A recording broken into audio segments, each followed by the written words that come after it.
सभी एक बार पवित्र गायत्री मंत्र का जाप करेंगे। सीधी कमर करके बैठें, आलस्य को दूर करें। ओम भूर्भुवः स्वः तत्सवितुर्वरेण्यं भर्गो देवस्य धीमहि धियो यो नः प्रचोदयात्। ओम शांति शांति शांति। सबसे पहले परमपिता परमात्मा का धन्यवाद करें, जिसने आज का दिन सुदिन के रूप में आप हम सब लोगों के लिए दिया है।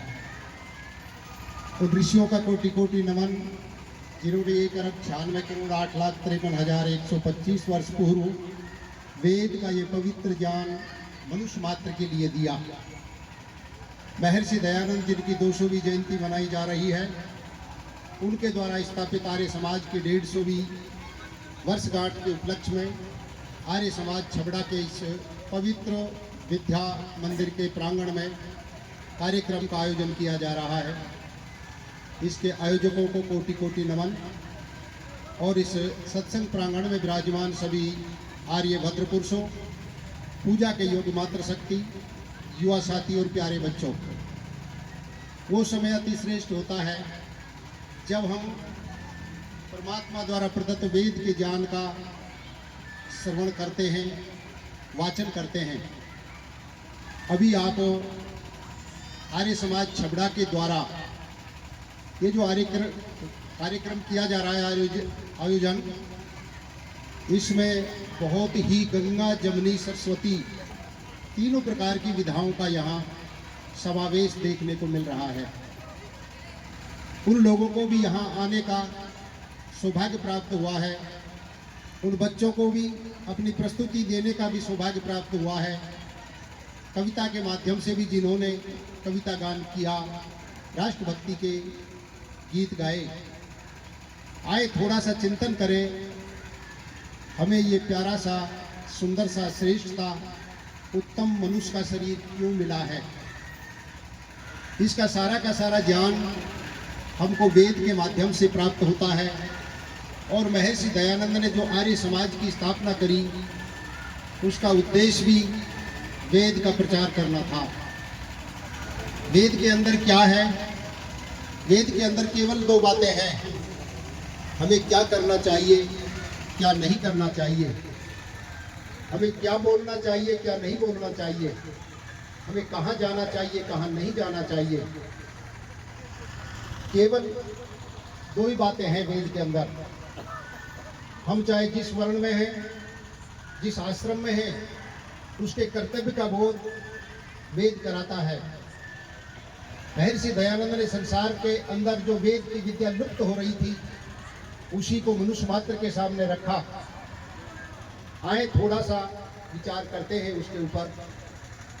प्रांगण में बैठे हुए सभी लोगों से मेरा एक प्रश्न है, हम सब क्या चाहते हैं? बताए कोई, हम क्या चाहते हैं? सुख। बहुत अच्छा प्रश्न। संसार के जितने भी जीव हैं सब सुख चाहते हैं, लेकिन मनुष्य एक ऐसा जीव है उन लोगों में जो सुख के अलावा भी और कुछ चाहता है। मनुष्य शरीर जो मिला है वो भोग और अपवर्ग के लिए मिला है। भोग तो वो लोग भी करते हैं, अन्य जीव भी करते हैं, लेकिन मनुष्य का शरीर हमें दुखों से छूटने के लिए मिला है। हम सुख तो चाहते हैं सारे जीव, लेकिन मनुष्य एक ऐसा शरीरधारी जीव है जो सुख के साथ साथ यश भी चाहता है कि मेरी कीर्ति भी फैले। उसी कीर्तिमान को स्थापित करने के लिए डॉक्टर रमेश जी ने, उनके परिवार और आर्य समाज छबड़ा के लोगों ने ये कीर्तिमान स्थापित करने के लिए बालक और बालिकाओं के माध्यम से हमें अनेक प्रस्तुतियां दी कि आर्य समाज उस दिशा की ओर चले जिससे समाज में एक नई जागृति हो, और दूसरे लोग जो आज आर्य समाज से घृणा करने लग गए थे, वो भी आर्य समाज के कार्यक्रमों में आए। इसी यश को आगे बढ़ाने के लिए, आर्य समाज की कीर्ति को आगे बढ़ाने के लिए, और ये कार्यक्रम इस विधि और विधान से किया जा रहा है। मैं इन सब लोगों का कोटि कोटि नमन करता हूँ। मनुष्य यश के साथ साथ एक और चाहता है कि मेरी मुक्ति भी हो। क्यों जी, आप सब मुक्ति चाहते हो? ऐसा कोई है क्या जो मुक्ति नहीं चाहते हो? 62 करोड़ से ऊपर लोग कुंभ के अंदर केवल और केवल मुक्ति के बहाने गए हैं। 144 वर्ष पहले कोई ऐसा योग बना और जिन लोगों ने उस समय गंगा में स्नान किया वो सब मुक्त हो गए। उसी एक धारणा को लेकर पूरे विश्व के लोग मुक्ति की इच्छा रखने के लिए आए ना कुंभ के अंदर। दुख निवारण के लिए कुंभ के अंदर आए, दुखों से छूटने के लिए आए। लेकिन मनुष्य दुखों से कैसे छूटता है, थोड़ा सा आपके बीच में आध्यात्मिक चिंतन करते हुए चलते हैं। अभी जो गायत्री मंत्र बोला, ये एक ऐसा मंत्र है, एक ऐसा गुरु मंत्र है, ऐसा महामंत्र है, ऐसा सावित्री मंत्र है, ऐसा विचार है जिसको धारण करके जीव दुखों से छूट सकता है।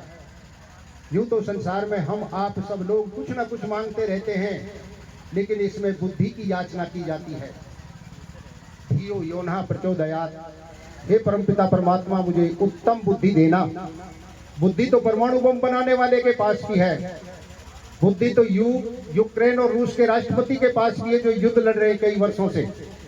ऐसी बुद्धि की कामना नहीं की जा रही है, उत्तम बुद्धि की कामना जिससे मैं भी सुखी रहूं और मेरे मित्र अन्य जीवात्माएं भी सब सुखी रहें। सर्व हिताय सर्व सुखाय की भावना के साथ मुझे परमात्मा उत्तम बुद्धि दे। तो बुद्धिमान व्यक्ति फिर आगे क्या सोचता है? विश्वानि देव सवतर दुरितानि पराशु यद भद्रं तन आशु। मेरे जीवन में जितने भी जो दुख आते हैं उन दुखों के कारण को पता लगा लेता है बुद्धि से व्यक्ति। सबसे पहले जो दुख के कारण आते हैं काम, क्रोध, लोभ, राग, द्वेष, अहंकार, निंदा, नफरत, ईर्ष्या, द्वेष, ये सारे के सारे दुर्गुण हैं। जब तक व्यक्ति के अंदर ये रहेंगे वो कभी भी सुखी नहीं हो सकता। चाहते हैं हम सब सुख, लेकिन अंदर हमारे हमने किस चीज को पाल रखा है। इसलिए इनसे बचने के लिए बुद्धिमान व्यक्ति क्या करता है? परमात्मा के निज नाम ओम की भक्ति करता है, गायत्री मंत्र का जाप करता है और अपने शरीर में जो वस्तुएं नहीं डालनी चाहिए उनको बुद्धि से परखता है। जिनको हम दुर्व्यसन कहते हैं वो दुर्व्यसनों से बचता है। बुद्धिमान व्यक्ति ही दुर्व्यसनों से बचता है। अन्यथा आज समाज के अंदर छोटे छोटे बच्चों को नशे की हालत में और धकेला जा रहा है, नशा सिखाया जा रहा है।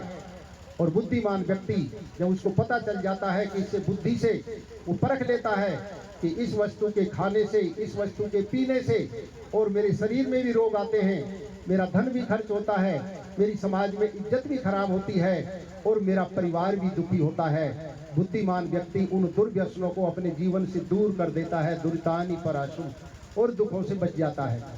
हमारे अंदर एक और दुख का कारण होता है दोष, हमारे विचारों का दोष, हमारी वाणी का दोष, हमारे कर्मों का दोष, हमारे खान पान का दोष, हमारी संगतिकरण का दोष, हमारे पदार्थों का जिनका हम प्रयोग कर रहे हैं उनका अज्ञानता पूर्वक प्रयोग करना, इससे भी हमारे जीवन में दुख आते हैं।